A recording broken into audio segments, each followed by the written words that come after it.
بسم اللہ الرحمن الرحیم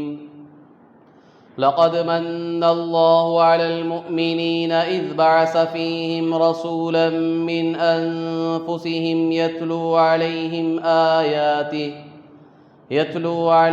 آياته ويزكيهم ويعلمهم الكتاب والحكمة وإن كانوا من قبل لفي ضلال مبين صدق الله العظيم. وقال النبي صلى الله عليه وسلم كنت نبيا وآدم بين الروح والجسد او كما قال رسول اللہ صلی اللہ علیہ وسلم. بزرگان محترم، عزیز نوجوانان اسلام، اسلامی مہینوں کے اعتبار سے آج یہ تیسرا مہینہ ہے جسے ربیع الاول کہتے ہیں. ربیع کے معنی موسم بہار کے ہیں، خوشگوار موسم، بہترین موسم، جس موسم میں چاروں طرف ہریالی، پیڑ پودے یہ سب گھنے ہوتے ہیں، ان میں پھل پھول لگے ہوئے نظر آتے ہیں. اسے اسلامی مہینوں کے اعتبار سے ربیع الاول کا نام دیا گیا، موسم بہار. اور اسی مہینے میں میرے اور آپ کے آقا جناب محمد رسول اللہ صلی اللہ علیہ وسلم کی ولادت باسعادت ہوئی ہے. اللہ تعالیٰ نے اس مہینے کو اپنے محبوب کی ولادت کے لیے منتخب فرمایا، اور اس مہینے میں اللہ تبارک و تعالیٰ نے اپنے محبوب کو دنیا میں بھیجنے کا فیصلہ کیا. اس مہینے کی کس تاریخ کو آپ علیہ الصلاۃ والسلام کی بعثت ہوئی، آپ دنیا میں بھیجے گئے، پیدا ہوئے، مفسرین کے، شارحین حدیث کے اس سلسلے میں مختلف اقوال ہیں. بعض کہتے ہیں 8 ربیع الاول کو آپ پیدا ہوئے، بعض کہتے ہیں 9 ربیع الاول کو پیدا ہوئے، اور بعض کہتے ہیں 12 ربیع الاول کو پیدا ہوئے. عام طور پر یہ 3 قول شارحین حدیث، محدثین اور مؤرخین کے نزدیک ایک حد تک مشہور ہے. اس کے علاوہ اور بھی 2 قول ہیں، لیکن یہ 3 قول زیادہ مشہور ملتے ہیں ہمیں: 8 ربیع الاول، 9 ربیع الاول اور 12 ربیع الاول. ان میں سے کون سی تاریخ صحیح ہے، کس دن آپ علیہ الصلاۃ والسلام دنیا میں پیدا ہوئے، اللہ بہتر جانتے ہیں. 3 مشہور و معروف تاریخیں ہمارے سامنے ہمیں نظر آتی ہیں، محدثین اور مؤرخین نے اسے بیان فرمایا. اس دن اللہ کے رسول صلی اللہ علیہ وسلم کی بعثت اس دنیا میں ہوئی. آپ علیہ الصلاۃ والسلام کی بعثت سے پہلے دنیا کا حال، عیسیٰ علیہ الصلاۃ والسلام آخری نبی تھے اس دنیا کے. انبیاء علیہ الصلاۃ والسلام کا جو سلسلہ اللہ نے چلایا ہے، ان نبیوں کے سلسلوں میں آخری نبی عیسیٰ علیہ الصلاۃ والسلام تھے، جو 33 سال کی عمر میں آسمانوں پر اٹھا لیے گئے. اللہ تبارک و تعالیٰ کی حکمت تھی، آپ قرب قیامت میں دوبارہ نازل ہوں گے، پیدا نہیں ہوں گے بلکہ اتریں گے، نازل ہوں گے. جس عمر میں آپ گئے تھے اسی عمر میں آپ دنیا میں دوبارہ فرشتوں کے ذریعے سے دنیا میں اتریں گے. تو یہ آخری نبی تھے دنیا میں. اس کے بعد تقریباً 570 یا 71 سال کا زمانہ ایسا گزرا ہے، اس دور میں دنیا میں کوئی نبی موجود نہیں تھا. یہ دنیا پر ایک بہت بڑا زمانہ ایسا گزرا، حالانکہ ایسا دور دنیا پر نہیں گزرا تھا اس سے پہلے کہ دنیا میں کوئی نبی نہ ہو. ہر زمانے میں، ہر دور میں اللہ تبارک و تعالیٰ نے نبیوں کا سلسلہ چلایا تھا۔ وقتاً فوقتاً انبیاء علیہ الصلاۃ والسلام آتے گئے، محلے کے لیے، خاندان کے لیے، علاقوں کے لیے، ملکوں کے لیے۔ لیکن عیسیٰ علیہ الصلاۃ والسلام کے بعد تقریباً یہ 650 سال کا جو پیریڈ ہے، اتنا لمبا اور طویل جو زمانہ ہے، اس میں کوئی نبی دنیا میں نہیں۔ آپ اندازہ لگائیں، اتنا لمبا عرصہ دنیا میں نبی موجود نہیں ہے، تو پھر دنیا کا حال کیا ہوا ہوگا؟ دنیا کس اندھیری میں جا گری ہوگی، کفر و ضلالت کی کس دلدل میں جا کر دنیا پھنس گئی ہوگی۔ ذرا دیر ہم سوچیں گے تو ہمیں خود پتہ چلے گا۔ انتہا درجے کی گمراہی میں انسانیت جا پہنچی تھی۔ کفر و بربریت، ظلم، ہر ایک کی حق تلفی، قتل و غارت گری، جتنی گندی اور بری چیزیں ہم سوچ سکتے ہیں، یہ سب دنیا میں پھیل گئی تھی۔ انسانیت نام کی چیز دنیا سے ختم ہو گئی تھی،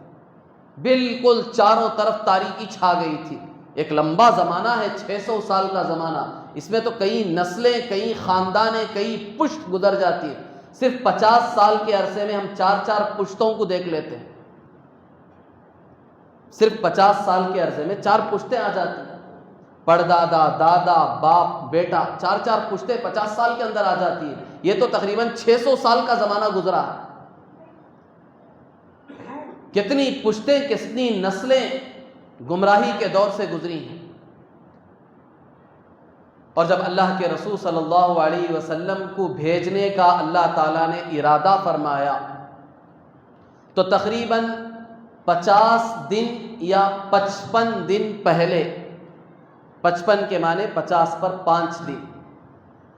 50 یا 55 دن پہلے مؤرخین کہتے ہیں، حدیث میں نہیں ہے، تاریخ بیان کرنے والے کہتے ہیں، حضور صلی اللہ علیہ وسلم کی بعثت سے، آپ کے دنیا میں آنے سے 50 یا 50 پر 5 دن پہلے واقعہ فیل رونما ہوا ہے۔ قرآن پاک کے آخری پارے میں جو چھوٹی سی صورت ہے، ہم میں سے اکثر لوگوں کو یاد ہے، أَلَمْ تَرَ كَيْفَ فَعَلَ رَبُّكَ بِأَصْحَابِ الْفِيلِ أَلَمْ يَجْعَلْ كَيْدَهُمْ فِي تَضْلِيلٍ وَأَرْسَلَ عَلَيْهِمْ طَيْرًا أَبَابِيلَ تَرْمِيهِمْ بِحِجَارَةٍ مِّن سِجِّيلٍ فَجَعَلَهُمْ كَعَصْفٍ مَّأْكُولٍ۔ یہ ہاتھی والوں کا واقعہ پیش آیا حضور صلی اللہ علیہ وسلم کی پیدائش سے صرف 50 دن پہلے۔ وہ محرم الحرام کا مہینہ تھا۔ حضور صلی اللہ علیہ وسلم کی پیدائش ہوئی ربیع الاول کے مہینے میں، اور یہ واقعہ پیش آیا محرم کے مہینے میں، محرم، صفر، ربیع الاول۔ تو 50 دن یا 55 دن پہلے یہ واقعہ پیش آیا، اور یہ جو واقعہ پیش آیا ہے، مختصر طور پر آپ یوں سمجھیں، نجاشی جو بادشاہ تھا، اس کی طرف سے یمن میں ایک حاکم اور ایک گورنر تھا، وہاں کا پورا نظام اور پوری حکومت اس کی ماتحتی میں تھی، جس کا نام ابرہہ تھا، وہ عیسائی تھا۔ اس نے یہ دیکھا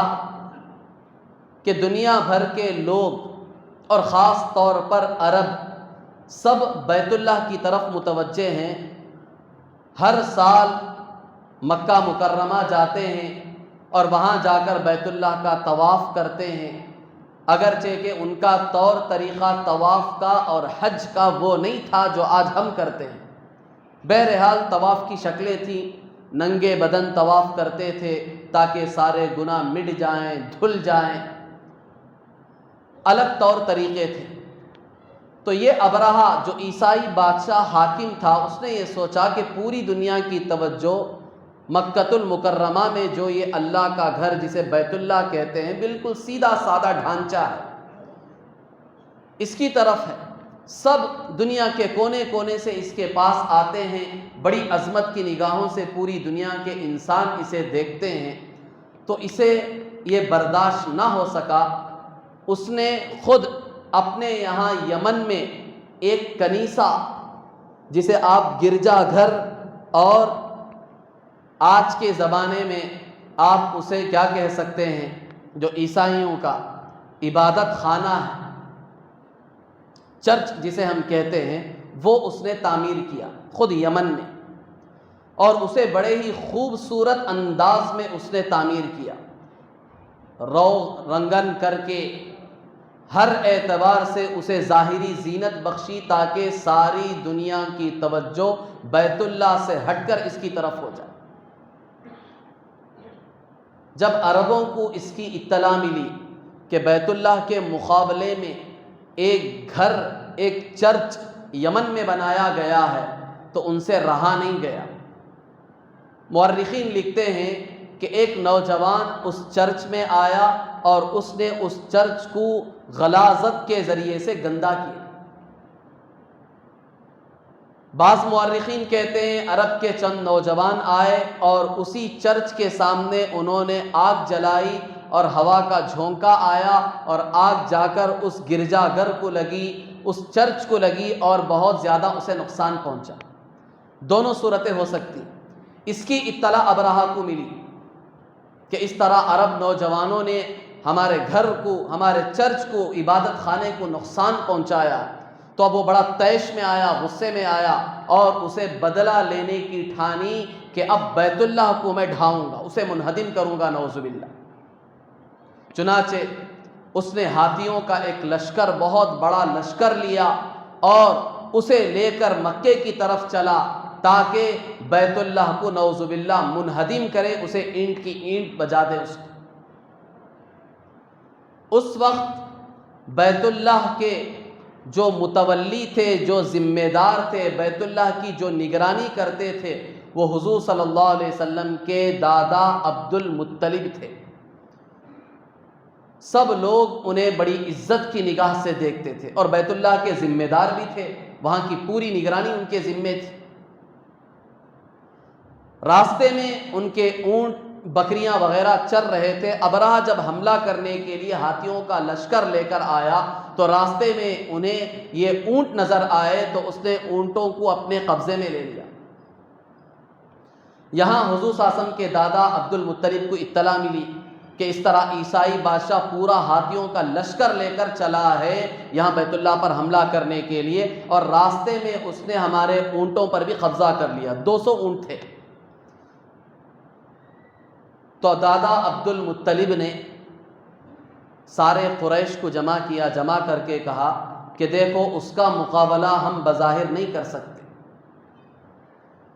مناسب ہمارے لیے یہی ہے کہ ہم مکۃ المکرمہ کو خالی کر دیں اور اپنی جان بچائیں۔ سارے لوگوں کو جوڑ کر دادا عبد المطلب نے اطلاع دے دی اور خود عبد المطلب ابرہہ کے پاس گئے۔ جا کر انہوں نے کہا کہ ہمیں اطلاع ملی ہے کہ آپ نے ہمارے اونٹوں پر قبضہ کر لیا ہے، آپ ہمارے اونٹ چھوڑ دیں۔ تو ابرہہ کو اس پر بڑی حیرت ہوئی کہ یہ جو بیت اللہ کے ذمہ دار ہیں، پورے قریش کے ذمہ دار ہیں، جن کو پوری دنیا عزت کی نگاہ سے دیکھتی ہے، میں تو یہ سمجھ رہا تھا یہ آ کر بیت اللہ کے بارے میں کچھ بات کریں گے، اسے نہ ڈھانے کے بارے میں مجھ سے سفارش کریں گے، لیکن انہوں نے تو بیت اللہ کا نام بھی نہیں لیا۔ تو ابرہہ نے باقاعدہ پوچھا کیا تمہیں بیت اللہ کی فکر نہیں ہے؟ میں تو اسے ڈھانے کے لیے آیا ہوں، منہدم کرنے کے لیے آیا ہوں۔ تو دادا عبد المطلب نے بالکل صاف لفظوں میں یہ جواب دیا کہ میں تو اونٹوں کا مالک ہوں، اس گھر کا مالک وہ خدا ہے، وہ اس کی حفاظت کر لے۔ یہ کہہ کر وہ اپنے اونٹ لے آئے اور قریش سے کہا کہ ہم اپنے ساز و سامان لے کر بالکل مکہ چھوڑ کر دور پہاڑیوں پر چلے جائیں، اللہ اس کا مالک ہے، وہ اپنے گھر کی حفاظت کرے۔ چنانچہ یہ لشکر آیا بیت اللہ کو ڈھانے کے لیے، تو اللہ تبارک و تعالیٰ نے ابابیل جو چھوٹے چھوٹے پرندے ہوتے ہیں ان کو بھیجا، ان کی چونچوں میں اور اسی طرح ان کے پنجوں میں چھوٹی چھوٹی کنکریاں تھیں، وہ لے کر آئے اور ان کے لشکر پر وہ کنکریاں ڈالتے گئے، اور ان کنکریوں میں اللہ نے وہ طاقت رکھی تھی کہ جس سپاہی اور جس ہاتھی پر بھی وہ کنکری پڑتی تھی سر سے لے کر پیر کے باہر سے نکل جاتی تھی، وہ طاقت اللہ نے اس کنکری میں رکھی۔ تو سارا لشکر مر گیا، سارے ہاتھی فنا ہو گئے، اور ابرہہ کو اللہ تبارک و تعالیٰ نے عبرت ناک موت دی، اسے چیچک کی بیماری آئی اور پورے جسم کے اعضاء سڑ گل کر ایک ایک ہوتے ہوتے کٹ کٹ کر گرنے لگے، ایسی حالت میں اس کی موت آئی۔ تو یہ واقعہ آپ علیہ الصلوۃ والسلام کی پیدائش سے 50 دن پہلے ہوا۔ جب یہ واقعہ رونما ہوا، پیش آیا، تو اس کی خبر 4 دانگے عالم میں پھیلی، پوری دنیا میں اس کی خبر پھیلی۔ تو پھر لوگوں کی نگاہوں میں مکۃ المکرمہ اور اللہ کے گھر بیت اللہ اور پھر اسی طرح قریش کی عظمت دوبالا ہو گئی اور بڑھ گئی، اور انہیں اس بات کا یقین ہونے لگا کہ واقعی اب اس خاندان میں اور اس بستی میں کوئی ایک ایسی ہستی آنے والی ہے جس کے ذریعے سے پورے عرب کو عزت ملے گی۔ تو مؤرخین کہتے ہیں، محدثین کہتے ہیں کہ اللہ تبارک و تعالیٰ نے آپ علیہ الصلوۃ والسلام کی بعثت سے پہلے یہ واقعہ اسی لیے رونما فرمایا تاکہ پوری دنیا کو خوشخبری دی جائے کہ اب آ گیا بیت اللہ کا محافظ، اس کی حفاظت کرنے والا، اسلام اور دین کی حفاظت کرنے والا، اور پوری دنیا میں اللہ کے اس دین کو پھیلانے والا اور اس کے نام کو 4 دانگے عالم میں پھیلانے والا، اب ایسی ہستی آنے والی۔ چنانچہ اللہ تبارک و تعالیٰ نے آپ علیہ الصلوۃ والسلام کی بعثت فرمائی، آپ کو دنیا میں مبعوث فرمایا۔ تو یہ آپ علیہ الصلوۃ والسلام کی ولادت اسی مہینے میں ہوئی ہے، 12 ربیع الاول، دوسرے قول کے مطابق 9 ربیع الاول، تیسرے قول کے مطابق 8 ربیع الاول۔ تو آپ علیہ الصلوۃ والسلام کی یہ جو ولادت ہوئی ہے یہ ربیع الاول کے مہینے میں ہوئی ہے، پیر کے دن ہوئی ہے، اور بالکل صبح صادق کا وقت اللہ تبارک و تعالیٰ نے منتخب فرمایا، جس وقت اندھیرا ختم ہوتا ہے اور روشنی شروع ہوتی ہے۔ اس وقت کو اللہ تبارک و تعالیٰ نے منتخب فرمایا اس دنیا کو پیغام دینے کے لیے کہ 600 سال سے جو دنیا میں کفر و ضلالت کی تاریکیاں پھیلی ہوئی ہیں، اب ان اندھیریوں کو اور تاریکیوں کو ختم کرنے والا میرا بندہ اور میرا نبی اب دنیا میں آنے والا۔ یہ دنیا کے لیے ایک پیغام تھا۔ تو آپ علیہ الصلوۃ والسلام کی یہ حقیقی ولادت ہے، جسمانی ولادت ہے، جو 12 ربیع الاول کو ہوئی ہے۔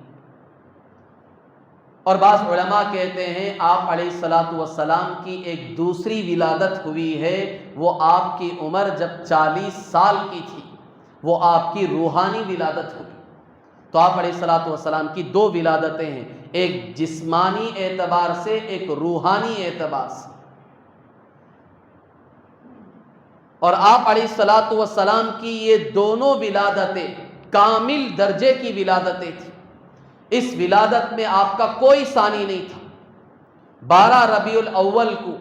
اس دنیا نے آپ کا جمال دیکھا ہے، آپ کا حسن دیکھا ہے، آپ کی خوبصورتی دیکھی ہے، اور 40 سال کی عمر میں جو آپ کی ولادت روحانی ہوئی ہے، اس وقت دنیا کی آنکھوں نے آپ کا کمال دیکھا ہے، آپ کی صفات دیکھی ہیں، آپ کے اخلاق دیکھے ہیں، آپ کے اوصاف دیکھے۔ تو 12 ربیع الاول کو محمد بن عبداللہ پیدا ہوئے ہیں، اور 40 سال کی عمر میں محمد الرسول اللہ کا وجود ہوا۔ تو آپ کی یہ دونوں ولادتیں ہیں، اور ایسی ولادت جس کا کوئی ثانی نہیں، جس کی کوئی مثال کائنات میں ہمیں نظر نہیں آتی یا نہیں ملتی۔ لیکن آپ علیہ الصلوۃ والسلام کی ان 2 ولادتوں میں ہم سب کے لیے اصل جو نمونہ ہے وہ آپ کی دوسری ولادت ہے، جو 40 سال کی عمر میں ہوئی، کیونکہ 40 سال کی عمر میں آپ کا کمال ظاہر ہوا۔ اس وقت نبوت کا تاج آپ کے سروں پر رکھا گیا، آپ علیہ الصلوۃ والسلام کے اخلاق اور آپ علیہ الصلوۃ والسلام کو دین اور اسلام عطا کیا گیا، اور اس کی ذمہ داری آپ کے کاندھوں پر ڈالی گئی۔ تو تو یہ 40 سال کے بعد کی جو آپ کی 23 سالہ زندگی ہے، یہ پوری انسانیت کے لیے نمونہ ہے، اور ہمیں حکم دیا گیا کہ اس زندگی کو خاص طور پر پڑھو، سمجھو اور اس کے مطابق اپنی زندگی گزارنے کی کوشش کرو۔ اس زندگی میں تمہارے لیے نمونہ ہے۔ اور 12 ربیع الاول کو جو آپ کی جسمانی ولادت ہوئی ہے، بے شک یہ بھی کائنات کے لیے ایک بہت بڑا تحفہ ہے۔ وہ مبارک دن تھا پوری انسانیت کے لیے، پورے روئے زمین آسمان کے لیے، سارے فرشتوں کے لیے، کیونکہ اللہ کے رسول صلی اللہ علیہ وسلم کا جمال اس وقت ظاہر ہوا تھا پوری کائنات کے سامنے۔ اس سے پہلے کسی نے آپ علیہ الصلوۃ والسلام کا دیدار نہیں کیا تھا، نہ انسانوں نے، نہ جنات نے، نہ چرند پرند نے، نہ خود اللہ کے فرشتوں نے۔ حتیٰ کہ مقرب جو 4 فرشتے ہیں، جبرائیل و میکائیل، عزرائیل، اسرافیل، انہوں نے بھی آپ علیہ الصلوۃ والسلام کا دیدار اس سے پہلے نہیں کیا تھا۔ تو 12 ربیع الاول کو آپ علیہ الصلوۃ والسلام کے جمال کا ظہور ہوا پوری دنیا کے لیے۔ بے شک یہ برکت کا دن تھا، لیکن اس میں امت کے لیے کوئی نمونہ نہیں ہے۔ اس کا ذکر کرنا بے شک عبادت ہے، ہم اسے عبادت سمجھتے ہیں، اپنے ایمان کا ایک حصہ سمجھتے ہیں، لیکن امت میں اس کے لیے کوئی نمونہ نہیں۔ آج ہم ولادت رسول صلی اللہ علیہ وسلم کو بڑے شوق ذوق سے سنتے ہیں، بے شک سننا بھی چاہیے، منع نہیں ہے، لیکن اصل نمونہ تو آپ علیہ الصلوۃ والسلام کی 40 سال کے بعد کی جو زندگی، اس میں نمونہ آنا ہے۔ لیکن چونکہ آپ علیہ الصلوۃ والسلام کی یہ ولادت بھی عبادت کے قبیل سے ہے، اس کا بیان کرنا بھی ایک عبادت ہے، اور امت میں جو مسلمان ہیں وہ آپ علیہ الصلوۃ والسلام کی ولادت باسعادت کو سن کر خوشی محسوس کرتے ہیں، ان کے ایمان میں ایک طرح سے جلا پیدا ہوتا ہے، ایک روشنی دل میں پیدا ہوتی ہے، تو اسے بیان بھی کرنا چاہیے، سننا بھی چاہیے۔ تو آج آپ حضرات کے سامنے اسی عنوان کو میں نے شروع کیا ہے، ولادت رسول صلی اللہ علیہ وسلم۔ تو آپ علیہ الصلوۃ والسلام کی ولادت پیر کے دن 8، 9 یا 12 ربیع الاول کو ہوئی، صبح صادق کے وقت۔ اسی دن کسریٰ کے دربار میں جو 14 کنگورے تھے، جسے آپ کہہ سکتے ہیں یہ آپ کے جو بڑے بڑے یہ لگے ہوئے ہیں جھومر جسے ہم کہتے ہیں، کسریٰ کے دربار میں ایسے بڑے بڑے جھومر لگے ہوئے تھے، کئی سالوں سے لگے ہوئے تھے۔ جس دن آپ علیہ الصلوۃ والسلام کی پیدائش ہوئی ہے، اسی دن وہ بڑے بڑے جھومر جو 14 تھے، سب کے سب آن کی آن میں زمین پہ گر کے چکنا چور ہو گئے۔ بادشاہ بڑا پریشان ہوا، اور دوسری طرف ملک یمن میں جو آگ ہزاروں سال سے جل رہی تھی، جسے برکت کی چیز سمجھتے تھے، اس کی عبادت کرتے تھے، پوجا کرتے تھے لوگ، جو ہزاروں سال سے آگ جل رہی تھی، کبھی بجھی نہیں تھی، آپ علیہ الصلوۃ والسلام کی بعثت اور ولادت کے دن ہی وہ آگ جو ہزاروں سال سے جل رہی تھی وہ بھی اچانک بجھ گئی۔ اب یہ خبریں آن کے آن میں ملکوں میں پھیلی، تو بادشاہ سب پریشان ہو گئے کہ یہ واقعہ آج کیوں رونما ہوا ہے، اس کی وجہ کیا ہے؟ آج دنیا میں کون سا ایسا واقعہ پیش آیا کہ ہزاروں سال سے جو چیز جسے ہم باعث عبادت سمجھ رہے تھے، جس کی ہم پوجا کر رہے تھے، جسے فخر کے طور پر لوگوں کے سامنے پیش کرتے تھے، آج اس کا خاتمہ ہو چکا ہے۔ روایتوں میں آتا ہے کہ نجومیوں نے انہیں بتایا کہ عرب میں ایک ہستی ایسی پیدا ہو چکی ہے جس کا پیغام، جس کا دین سارے دنیا میں پھیلے گا، پوری دنیا کی طاقتیں اس کے قدموں میں آ کر پڑے۔ چنانچہ اللہ کے رسول صلی اللہ علیہ وسلم کی بعثت اسی دن ہوئی۔ جب آپ علیہ الصلوۃ والسلام پیدا ہوئے ہیں، بی بی آمینہ جو آپ کی والدہ ہیں، آپ کے والد عبداللہ، آپ علیہ الصلوۃ والسلام کی پیدائش سے 6 ماہ پہلے ہی ان کا انتقال ہو گیا۔ آپ کی پیدائش کے وقت آپ علیہ الصلوۃ والسلام بالکل یتیم تھے، آپ کے والد کا انتقال تو 6 مہینے پہلے ہی ہو چکا. اب بی بی آمینہ تنہا گھر میں ہیں. جب بچہ پیدا ہوا ہے تو خود کہتی ہیں کہ پورا گھر روشنی سے منور ہو گئے، اور ملک یمن اور شام کے محلات چمکتے ہوئے مجھے نظر آ رہے تھے،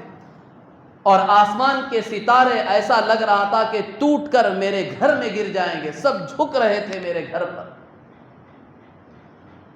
اور تھوڑی دیر میں کیا دیکھتی ہوں کہ پورے گھر میں بادل سا ایک اندھیرا چھا گیا ہے،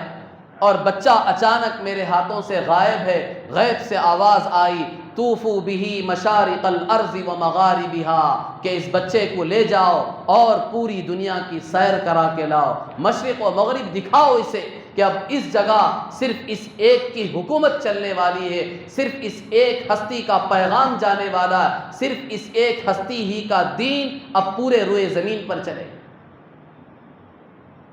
آپ علیہ الصلوۃ والسلام کی پیدائش اس شان سے ہوئی. شروع کے ابتدائی دن تقریباً 7 دن بی بی آمینہ نے خود آپ کو اپنا دودھ پلایا، اور اس کے بعد ابو لہب کی ایک باندی تھی صوبیہ. ابو لہب چونکہ آپ علیہ الصلوۃ والسلام کا چچا تھا، کافر تو تھا لیکن چچا تھا، جب اسے اطلاع ملی کہ حضور صلی اللہ علیہ وسلم پیدا ہوئے ہیں اور یہ خوشخبری آ کر اس کی باندی صوبیہ نے سنائی تھی، تو اس خوشی میں، خوشخبری کے سنانے میں اس نے صوبیہ باندی کو آزاد کر دیا. تو آپ علیہ الصلوۃ والسلام کی والدہ بی بی آمینہ نے آپ کو 7 دن دودھ پلایا. اس کے بعد یہ جو باندی تھی صوبیہ، اس نے حضور صلی اللہ علیہ وسلم کو دودھ پلایا. اور پھر اس کے بعد عرب میں چونکہ عام طور پر یہ رواج تھا کہ جن کے یہاں بھی بچے پیدا ہوتے تھے، خاص طور پر جو مالدار قسم کے گھرانے ہوتے تھے، وہ اپنے بچوں کی پرورش کے لیے گاؤں اور دیہات بھیج دیا کرتے تھے. اس کی وجہ کیا تھی؟ کیونکہ گاؤں اور دیہات میں خوشنما ماحول ہوتا تھا، وہاں بچوں کی اچھی تربیت ہوتی تھی، آب و ہوا وہاں کی اچھی ہوتی تھی، اور عربی زبان جو ہے بڑی ہی فصیح و بلیغ انداز میں وہاں بات کی جاتی، بولی جاتی تھی. یہاں مکہ چونکہ پوری دنیا کے لوگ یہاں سے آتے تھے حج کرنے کے لیے، تو زبان جو ہے آپس میں ملنے جھلنے کی وجہ سے یہاں کی فصاحت پر اثر پڑ چکا تھا. زبان میں وہ فصاحت باقی نہیں تھی. ہوتا ایسا، ایک جگہ جب بہت سارے علاقوں کے لوگ آ کر جم جاتے ہیں تو ان کی زبان ان کی زبان میں ملتی ہے، تو یہاں کی اصل زبان پر اس کا اثر پڑتا ہے. وہ زبان میں بہت سارے دوسرے زبان کے الفاظ استعمال ہونے لگتے ہیں، تو یہ اصلی زبان باقی نہیں رہتی اپنی اصلی حالت پر. تو عرب کا حال یہی ہوا تھا. مکے میں خاص طور پر چونکہ پوری دنیا کے لوگ حج کے لیے اور دوسری وجوہات کی بنا پر آیا کرتے تھے، تو ان کی زبانیں، ان کے بولیاں اس میں ملنے کی وجہ سے عربی زبان جو سب سے فصیح زبان تھی، اس کی اصلیت وہاں باقی نہیں تھی. تو لوگ چاہتے تھے کہ ہمارے بچے اصلی عربی زبان سیکھے، فصیح و بلیغ عربی زبان سیکھے. تو وہ ماحول ان کو دیہاتوں اور گاؤں میں ملتا تھا. اس لیے اپنے بچوں کی پرورش کے لیے جو دودھ پلانے والی گاؤں سے عورتیں آتی تھیں، ان کے اپنے بچوں کو دے کر روانہ کر دی. اسی طریقے سے قبیلہ بنو حوازن کی عورتیں مکے میں بچوں کو لینے کے لیے آئیں، ان کی پرورش کے لیے. تو سب عورتیں آئیں، انہی میں دائی حلیمہ سعدیہ جو سعد قبیلے سے بھی تعلق رکھنے والی تھی، وہ بھی آئیں. انتہائی غریب گھرانہ تھا، اور خود ان کے پاس جو بھاورے رنگ کی ایک گدھی تھی، وہ بھی بالکل انتہا درجے کی کمزور، اور ایک اونٹنی تھی جس کے تھنوں میں دودھ نہ ہونے کی وجہ سے وہ بھی بالکل لاغر ہو گئی تھی، کمزور ہو گئی تھی. اور خود دائی حلیمہ جو دودھ پلانے والی عورت تھی، ان کے سینے میں بھی دودھ خشک ہو گیا تھا. لیکن پھر بھی وہ آئی اس امید سے کہ کوئی بچہ مل جائے گا. تو پھر ہمارے گھر کا کچھ خرچہ اس سے چل جائے گا۔ چونکہ مالدار گھرانے کی عورتیں ہوتی تھیں، وہ اپنے اپنے بچوں کو دیتی تھی تو پھر اس کی اجرت بھی دیتی تھی، پیسہ بھی دیتی تھی اس کے عوض میں۔ تو سب عورتیں آئیں بچوں کو لینے کے لیے۔ حضور صلی اللہ علیہ وسلم کے گھر جب عورتیں آتی اور دیکھتی، پوچھتی کہ ان کے بچے کا باپ کہاں ہے، تو لوگ بتاتے کہ بچہ یتیم ہے، تو ساری عورتیں یوں ہی مڑ کر چلی جاتی کہ یہاں سے ہمیں کچھ نہیں ملے گا، جب اس بچے کا باپ ہی نہیں ہے تو اسے دودھ پلانے کے عوض میں ہمیں اجرت کہاں سے ملے گی۔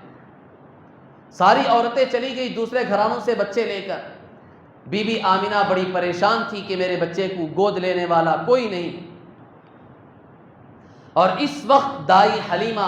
جو پریشان تھی، کوئی امید نہیں تھی، سب گھرانے کے چکر لگاتے لگاتے سارے بچے خالی ہو چکے تھے، آخری گھر اللہ کے رسول صلی اللہ علیہ وسلم کے گھر پر جب پہنچی ہیں تو پتہ چلا کہ یہ بچہ یتیم ہے، اس کا باپ نہیں۔ لیکن اللہ تبارک و تعالیٰ نے ان کے دل میں آپ علیہ الصلاۃ والسلام کی محبت ڈالی، تو بی بی حلیمہ نے آپ علیہ الصلاۃ والسلام کو اس ارادے سے اور اس امید پر لیا، اللہ تبارک و تعالیٰ اس بچے کے ذریعے سے ہمارے گھر میں خیر و برکت نازل فرمائے۔ اور اللہ کا کرنا بھی ویسے ہی ہوا۔ آدمی کی جیسی نیت ہوتی ہے اللہ کے فیصلے بھی ایسے ہی ہوتے ہیں۔ چنانچہ بی بی حلیمہ آپ علیہ الصلاۃ والسلام کو لے کر چلی ہیں۔ اونٹنی بالکل لاغر اور کمزور تھی، جیسے ہی آپ علیہ الصلاۃ والسلام کو اس پر بٹھایا اور لے کر چلی ہیں تو اس کی تو جان میں جان آ گئی۔ اور جتنی عورتیں ان سے پہلے بچے لے کر چلی گئی تھی، جن کی اونٹنیاں تندرست تھی، طاقتور تھی، تیز دوڑنے والی تھی، اب حلیمہ سعدیہ کی اونٹنی ان سے بھی تیز ہوتے ہوئے آگے نکل گئی۔ یہیں سے برکتیں نازل ہونا شروع۔ بہرحال بی بی حلیمہ نے آپ علیہ الصلاۃ والسلام کو 2 سال دودھ پلایا۔ آپ کی عمر 5 سال ہوئی، اس وقت تک آپ علیہ الصلاۃ والسلام بی بی حلیمہ ہی کے پاس رہے، اس کے بعد پھر اپنی والدہ کے پاس آئے۔ تو آپ علیہ الصلاۃ والسلام کو اللہ تبارک و تعالیٰ نے وہ خوبصورتی اور وہ حسن عطا فرمایا کہ جس کی نظیر پورے روئے زمین پر کہیں ہمیں نہیں مل سکتی۔ خود صحابہ کہتے ہیں، حضرت ابو ہریرہ رضی اللہ تعالیٰ عنہ ایک مرتبہ اللہ کے رسول صلی اللہ علیہ وسلم مسجد نبوی میں تشریف لائے۔ آپ علیہ الصلاۃ والسلام کے جسم مبارک پر سرخ رنگ کی چادر تھی، اور آپ علیہ الصلاۃ والسلام آئے، مسجد میں بیٹھے، صحابہ کا مجمع تھا، سب 14ویں رات کے چاند کو دیکھ رہے تھے، آپ علیہ الصلاۃ والسلام کے چہرے کو دیکھ رہے تھے، تو آپ علیہ الصلاۃ والسلام کا چہرہ ہمیں چاند سے بھی زیادہ حسین نظر آیا۔ اور جو آپ علیہ الصلاۃ والسلام نے سرخ رنگ کی چادر اوڑھی ہوئی تھی، محدثین اور شارحین حدیث کہتے ہیں یہ جو سرخ رنگ کی چادر آپ علیہ الصلاۃ والسلام نے اوڑھی تھی، وہ یمن سے چادریں آتی تھی بن کر۔ آپ علیہ الصلاۃ والسلام کو وہاں کی چادریں بڑی پسند تھی، ملک یمن کی، اور وہ جو چادریں آتی تھی عام طور پر اس کا جو بیس ہوتا تھا، اصل حصہ وہ سفید ہوتا تھا، اور اس کے اوپر جو دھاریں اور لائن ہوتی تھی وہ کبھی لال رنگ کی ہوتی تھی جسے سرخ کہتے ہیں، اور کبھی کالے رنگ کی ہوتی تھی، اور کبھی سبز یعنی گرین کلر کی لائنز ہوتی تھی۔ تو اسے صحابہ نے سرخ رنگ کا کہا۔ پورا کپڑا سرخ رنگ کا نہیں تھا جس طرح آپ کا یہ میٹ ہے، اس طرح سرخ رنگ کا لباس مردوں کے لیے اور اسی طرح زرد پیلے رنگ کا لباس مردوں کے لیے پہننا مکروہ ہے۔ خود روایتوں میں بھی آیا ہے سرخ رنگ کا لباس نہیں پہننا چاہیے، جو پورا اس کا رنگ سرخ ہو، ڈارک سرخ رنگ ہو، اگر مخلوط ہے سرخ رنگ کے ساتھ اور کوئی رنگ ملا ہوا ہے تو اسے پہننے کی اجازت ہے، گنجائش ہے۔ پورا کا پورا کپڑا آپ کا لال ہے، شرٹ ہو یا جھبا ہو، اسی طرح پورا کا پورا آپ کا کپڑا پیلا رنگ کا ہے تو یہ پہننا مکروہ ہے مردوں کے لیے۔ اس کے علاوہ دوسری چیزیں اگر آپ ان رنگوں کی استعمال کرنا چاہیں تو استعمال کر سکتے ہیں۔ کپڑے کے سلسلے میں یہ کراہت آئی ہے، روایتوں میں بھی آئی ہے، فقہا نے بھی یہ صاف مسئلہ لکھا ہے کتابوں۔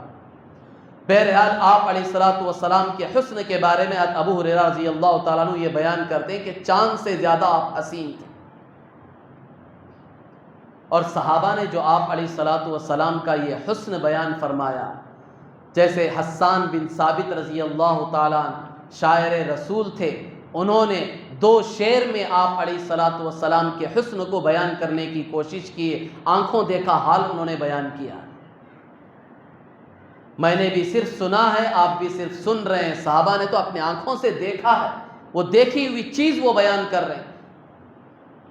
وَأَحْسَنَ مِنْكَ لَمْ تَرَ قَطُّ عَيْنِي وَأَجْمَلَ مِنْكَ لَمْ تَلِدِ النِّسَاءُ خُلِقْتَ مُبَرَّأً مِنْ كُلِّ عَيْبٍ كَأَنَّكَ قَدْ خُلِقْتَ كَمَا تَشَاءُ۔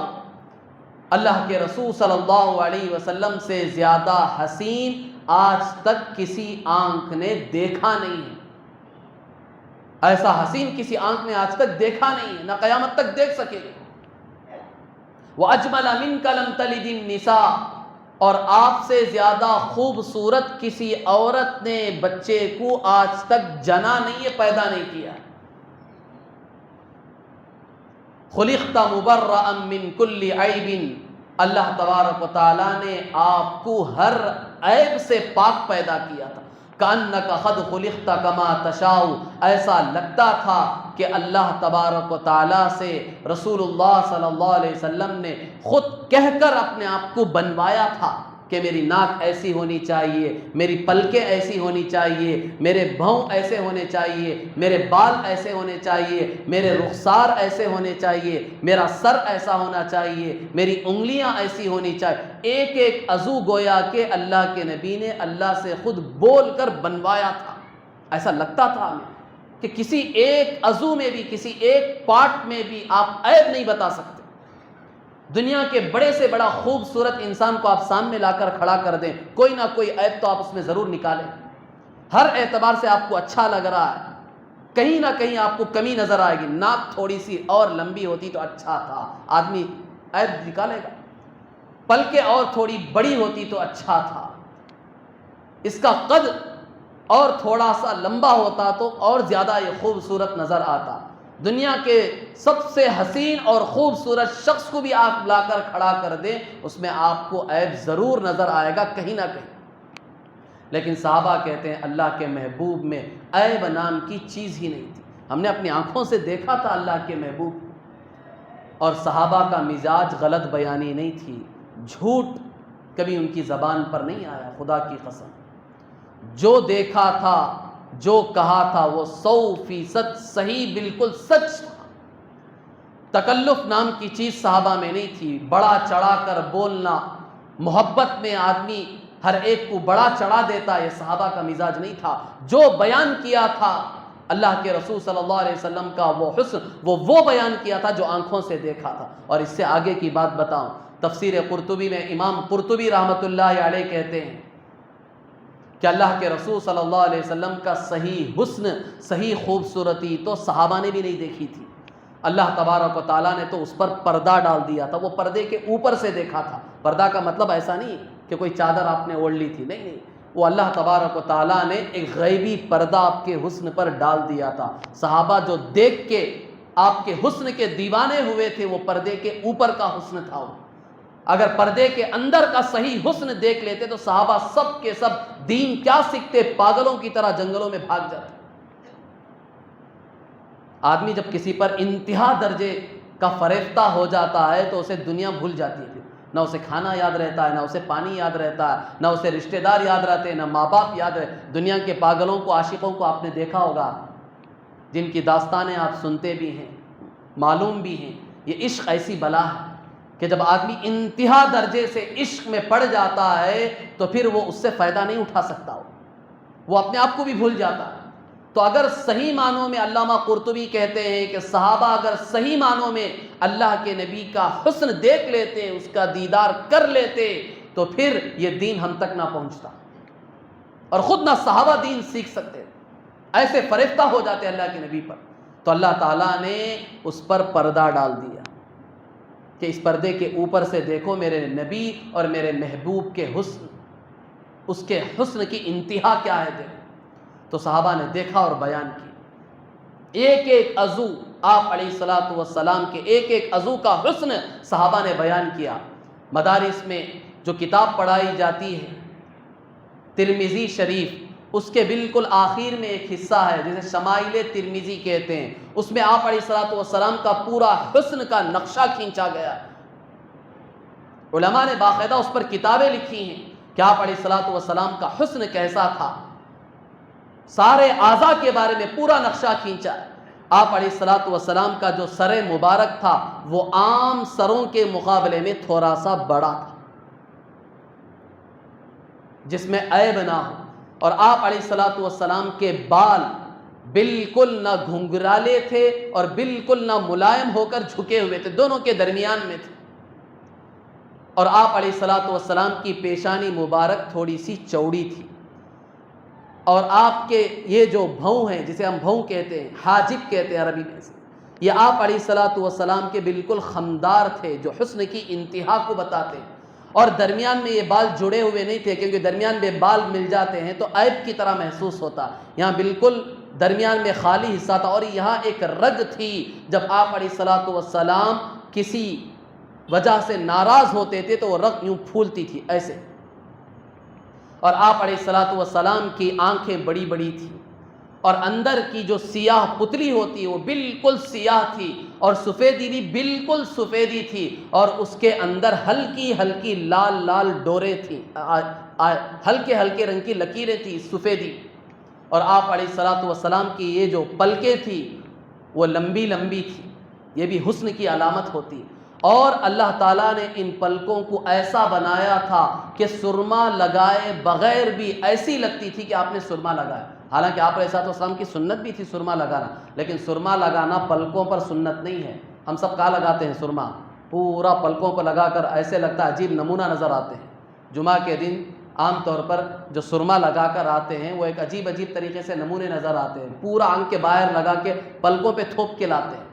سرما لگانا جو اصل سنت ہے وہ رات کے وقت ہے، جمعہ کے وقت نہیں ہے۔ جمعہ کی سنت سرما لگانا نہیں ہے، وہ رات کے وقت سرما لگانا ہے، اور وہ بھی جو لگانا ہے یہ جو آپ کے پلک ہے، پلک اس کے جو اندر کی جو لکیر ہے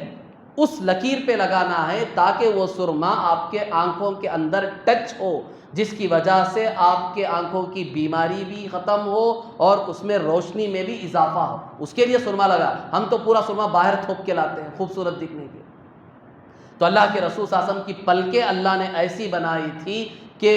جس طرح پلکوں پر سرما لگایا جاتا ایسی سرمگی تھی آپ علیہ الصلوۃ والسلام کی پلکیں، اور آپ علیہ الصلوۃ والسلام کے رخسار مبارک گوشت سے بھرے ہوئے بھی تھے، تھوڑے سے ہلکے تھے، بالکل جس طرح ہم اپنی موٹی زبان میں کہتے ہیں مرٹ، ایسے بھی نہیں تھے، اور بالکل جھولے ہوئے بھی نہیں تھے، گوشت دار بھی تھے اور تھوڑے سے ہلکے بھی تھے۔ اور پھر آپ علیہ الصلوۃ والسلام کی مونچھ مبارک چونکہ حضور صلی اللہ علیہ وسلم اکثر تراشتے تھے، اور تراشنا سنت ہے، حضور صلی اللہ علیہ وسلم نے حدیث میں باقاعدہ فرمایا خالف الیہود والنصارى، اور پھر آگے اللہ کے رسول صلی اللہ علیہ وسلم نے فرمایا کہ غض الشوارب اعفاء اللحى،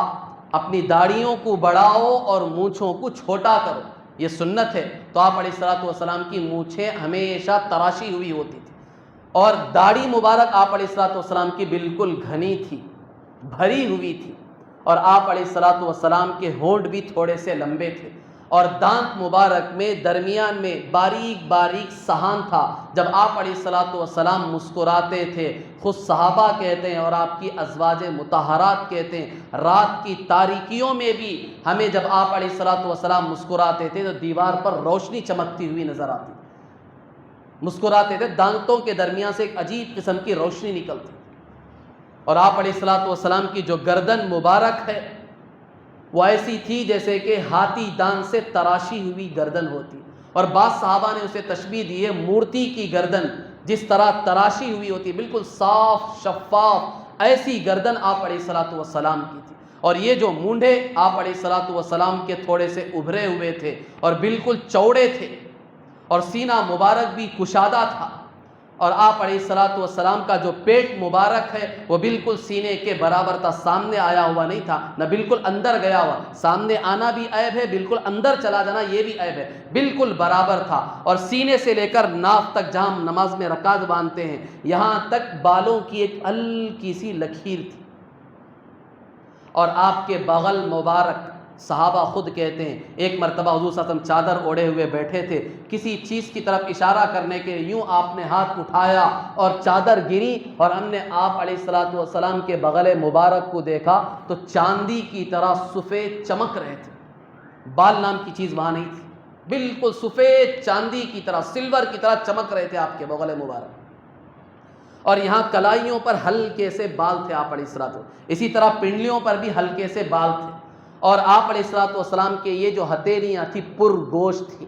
اور انگلیاں تھوڑی سی لمبی تھی، بالکل گڈی ہونا یہ بھی عیب ہے اور زیادہ ہی لمبی ہو جانا یہ بھی عیب ہے، بالکل درمیانی تھوڑی سی لمبی تھی، اور آپ علیہ الصلوۃ والسلام کی پنڈلیاں یہ بھی درمیانی تھی، اور جو تلوے تھے وہ بھی بالکل اندر کو لیے ہوئے تھے۔ یہ آپ علیہ الصلوۃ والسلام کا پورا حسن کا نقشہ صحابہ نے کھینچا ہے، بتایا کہ آپ علیہ الصلوۃ والسلام کیسے، اور آپ کا قد، آپ کا جو ہائٹ تھا وہ درمیانہ قد تھا، نہ بالکل لمبا تھا نہ بالکل پست قد تھے، لیکن اللہ کے رسول صلی اللہ علیہ وسلم کا معجزہ تھا کہ بڑے سے بڑے مجمع میں بھی آپ چلتے تو سب سے اونچے نظر آتے، حالانکہ آپ کے چچا عباس رضی اللہ تعالیٰ بہت ہائٹ تھے، وہ جب وہ مجمع میں چلتے تھے تو سب ان کے کاندھے کو لگتے تھے، لیکن صحابہ خود کہتے ہیں کہ جب اللہ کے رسول صلی اللہ علیہ وسلم ساتھ چلتے تھے تو عباس رضی اللہ تعالیٰ عنہ سے بھی اونچے نظر آتے تھے۔ یہ معجزہ تھا، حقیقت میں اونچے نہیں تھے، بالکل زیادہ لمبے ہونا بھی عیب کی چیز ہے، زیادہ پست قد ہونا بھی عیب کی چیز ہے، لیکن اللہ کے نبی کا وہ ایک معجزہ تھا وہ کہ کوئی آپ سے بڑا نہیں ہو سکتا، کسی کا قد آپ سے اونچا نظر نہیں آ سکتا، یہ اللہ کو برداشت نہیں تھا، تو مجمع میں کوئی بڑا بھی ہوتا اور آپ علیہ الصلوۃ والسلام مجمع میں ہوتے تو آپ کا قد ان سے اونچا نظر آتا تھا۔ یہ آپ علیہ الصلوۃ والسلام کے پوری ظاہری نقش و نگار کو صحابہ نے کھینچا، بیان کیا، ایک ایک محبوب کے عضو کو اور آپ کے ایک ایک حرکت کو، نقل کو اللہ تبارک و تعالیٰ نے قیامت تک کی انسانیت کے لیے محفوظ کر کے، اور خود آپ کی چہیتی بیوی اماں جان عائشہ صدیقہ رضی اللہ تعالیٰ عنہا کہتی ہیں کہ مصر کی عورتوں نے یوسف علیہ الصلوۃ والسلام کو دیکھا تو انہوں نے اپنے ہاتھ کی انگلیاں کاٹ لی تھی، پھل دے کر بٹھایا گیا تھا، یوسف علیہ الصلوۃ والسلام سامنے سے گزرے تھے، ان کے حسن کو دیکھ کر انہیں یہ بھی یاد نہیں رہا کہ ہاتھ میں پھل ہیں اور چھریاں ہیں، یوں کاٹتے کاٹتے ان کی انگلیاں کٹ گئی، انہیں احساس بھی نہیں۔ یہ یوسف علیہ الصلوۃ والسلام کا حسن تھا، خود اللہ کے رسول صلی اللہ علیہ وسلم کی روایت ہے، قد اعطا شطر الحسن، اللہ تعالیٰ نے یوسف علیہ الصلوۃ والسلام کو پوری دنیا کا آدھا حسن عطا فرمایا، پورا حسن جو اللہ تعالیٰ پورے انسانوں کو تقسیم کرنے کے لیے اللہ نے بنایا تھا، اس میں پورا آدھا حسن اللہ نے یوسف علیہ السلام کو دیا ہے، اور صرف آدھے حسن کو اللہ نے پوری دنیا کے انسانوں کو تقسیم کیا ہے، آدم علیہ السلام سے لے کر قیامت تک کے انسانوں، تو آپ اندازہ لگائیں یوسف علیہ السلام کا حسن کیا تھا۔ لیکن محدثین کہتے ہیں، صحابہ کہتے ہیں، اللہ کے رسول صلی اللہ علیہ وسلم کا حسن یہ دنیا کے حسن سے الگ تھا، وہ اس حسن میں داخل ہی نہیں تھا۔ اللہ کے رسول صلی اللہ علیہ وسلم کا حسن تو یوسف علیہ السلام کا آدھا حسن، پوری دنیا کا آدھا حسن، یہ پورا بھی ملا دیں تو وہ بھی اللہ کے نبی کے حسن کا مقابلہ نہیں کر سکتا، آپ کو اللہ نے وہ حسن عطا فرمایا۔ اسی وجہ سے اماں جان عائشہ صدیقہ رضی اللہ تعالیٰ جو آپ کی چہیتی بیوی تھی، وہ کہتی ہیں کہ مصر کی عورتیں یوسف علیہ الصلوۃ والسلام کو دیکھ کر انہوں نے اپنی انگلیاں کاٹی تھی، اگر وہ میرے محبوب کو دیکھ لیتے تو خدا کی قسم اپنے سینے چاک کر لیتے، انہیں اس کا احساس بھی نہ ہو۔ وہ حسن اللہ نے عطا کیا تھا میرے اور آپ کے آقا جناب محمد رسول اللہ صلی اللہ علیہ وسلم۔ تو اللہ کے رسول صلی اللہ علیہ وسلم کا یہ جمال تھا جو 8، 9 یا 12 ربیع الاول کو اس دنیا کے سامنے اللہ نے ظاہر کیا تھا کہ میرا محبوب پوری دنیا میں لاجواب ہے، اس سے زیادہ کوئی حسین کائنات میں ہم نے پیدا ہی نہیں کیا، نہ قیامت تک کوئی پیدا ہو سکتا ہے۔ وہ حسن اللہ تعالیٰ نے آپ علیہ الصلوۃ والسلام کو عطا فرمایا۔ تو یہ آپ کی جسمانی ولادت تھی، اور شروع میں جیسا کہ میں نے عرض کیا ایک آپ کی روحانی ولادت ہے جو 40 سال میں ہوئی۔ آئندہ جمعہ انشاءاللہ اور مزید تفصیل آپ حضرات کے سامنے پیش کی جائے گی۔ دعا فرمائیں کہ اللہ تبارک و تعالی صحیح معنوں میں آپ علیہ الصلاۃ والسلام سے ہمیں سچی پکی محبت نصیب فرمائے، اور آپ کی ایک ایک سنت سے سچی پکی محبت نصیب فرمائے، اور اس پر عمل پیرا ہونے کے اللہ تعالی ہم سب کو توفیق بھی عطا فرمائے۔ آمین۔ وآخر دعوانا الحمد للہ رب العالمین۔